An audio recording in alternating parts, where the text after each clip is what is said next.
Welcome to the Banker Lamp. Please enjoy the video. You start by getting one clear image. This matters because Google's visual search relies on readable detail. First, clean the scanner glass or camera lens and position the item flat to avoid distortion. Once done, set resolution to 300 dpi or higher and select JPEG for photos, PDF for documents. Make sure to disable filters or auto-enhance that change colors.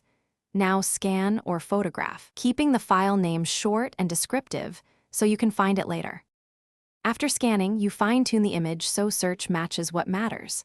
Crop to the subject and straighten any tilt.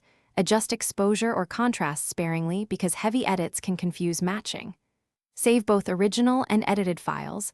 A descriptive file name helps later.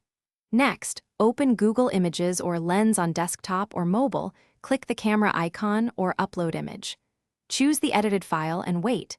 Google analyzes shapes, colors, and text to find visually similar results, so precision here speeds accurate matches. You now read results with intent. Scan the visually similar images, open pages that host the image, and check snippets for context. If matches are vague, retry, rescan at 600 dpi, improve lighting, or crop tighter to the subject. These changes increase feature detection. Also try alternative reverse image engines to broaden coverage. Finally, when dealing with printed text, use Google Lens or OCR-enabled tools to extract words first. Then search that text for the most reliable matches.